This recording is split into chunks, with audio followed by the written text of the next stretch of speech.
What do you get when you have a Broadway professional and a camera crew? Long story short, you get a lot of cool info when you get ShowbizU luminaries. I'm Kevin Hammonds. I'm the book writer and lyricist for Up and Away. And I'm Kristin Bair, and I'm the composer of Up and Away. Well, firstly, I saw 39 Steps in London, actually, and I just loved how they used so few characters to tell such a massive story. So I kept thinking, I want to do something like that where I can tell this epic story with just a few people. And I still remember to this day them having the train chase on top of steamer trunks in 39 Steps. And they just had someone blowing smoke, and it was so effective. And I really wanted to capture that. And I didn't know, I was thinking, should I do the Bible? Should I do Gone with the Wind? What should it be? I wasn't a part of those conversations. You weren't a part of that. You weren't a part of that yet. Then I met Kristin in BMI workshop, and we were looking for a project, and at the same time, Spider-Man Turn Off the Dark was in its previews on Broadway.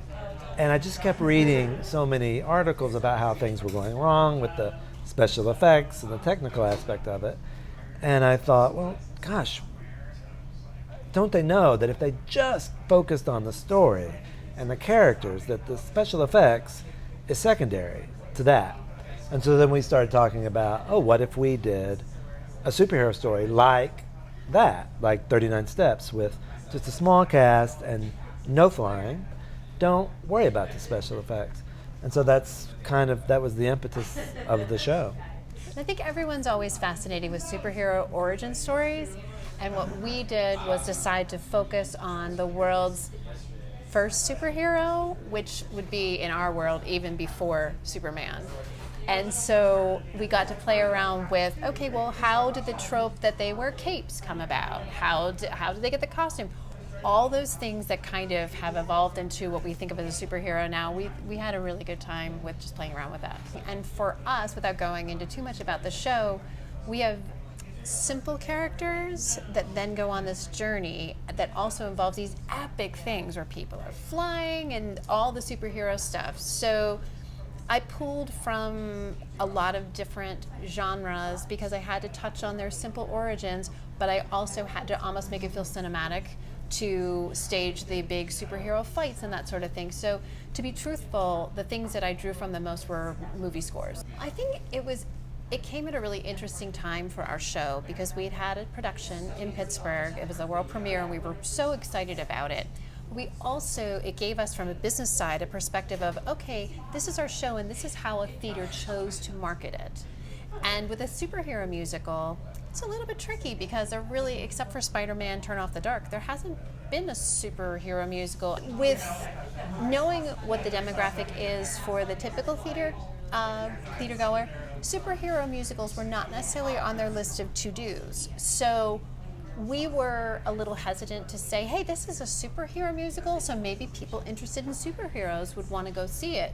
And with Theater Accelerator and the process we went through as far as who's your audience, who are the cohorts, who are your circles of influence, that sort of thing, we had to actually gather evidence and decide, make it more concrete who our audience was. So I think that going forward, we actually have more information on, yes, these are areas that we can explore. Maybe they're new audiences for musical theater, but we feel like our musicals is going to be a bridge to bring those audiences in. So that's where it was very helpful for us. And it's helped us be able to market the show better, just pitching it. The other thing that was really helpful is when we had to come up with what the theme of the show was. And that seems like, we know this, and it's this big long sentence. And then Tim and you and Christopher no, not quite, go back. And we had to keep doing it until it was just distilled into its very essence. And that was so centering to the rest of the process. Yeah. And no one had really asked us to do that before, so that was awesome. I would say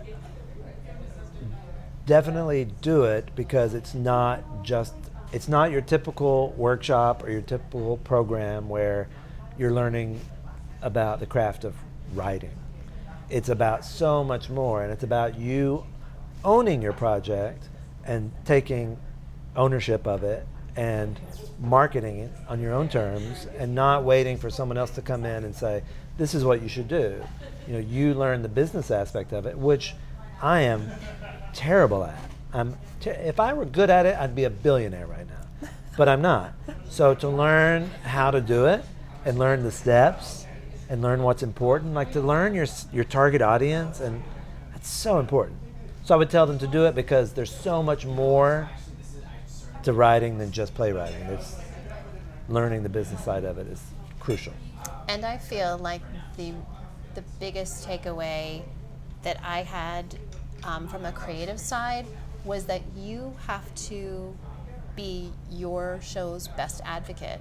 And in order to do that, Yes, you good. need to have a deep understanding of what you're trying to say with your show, why it exists. It seems like such a simple thing, but when you really have to think about it and have to understand why people are going to want to go see it and what you want to say to the world, it really also has an effect on your writing as well. So even though there is a business side to it, there's also that business side flows into the creative.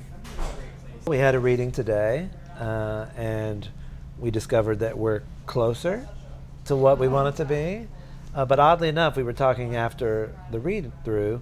I think we need to take another pass at the opening of Act 1 and the opening of Act 2. It's interesting how the two problem areas, I wouldn't call them problem areas, but the two problems that we want to focus on are the beginning of both acts. How you set up a show, how do you get the audience back into a show? It's really it's very important and it's very tricky, and you have to set up as much as you can at the top of the show without seeming like you're giving too much information. And the same way with Act 2, you have to set up where we left off, what balls had we left hanging in the air, and how do we pick it up as quickly and efficiently as possible. But it's a fun problem to have because we're close and we feel like we got some really great feedback today. So we think we have a direction, and that's exciting. It seems like rewrites would be a real bummer. And initially in the moment when you're like, yes, we got it. No, we didn't. But it's also, we like writing. That's why we're in it. So, and we want to make things better and better. So in the end, it's satisfying to get feedback and know that, I think I have a solution. Today.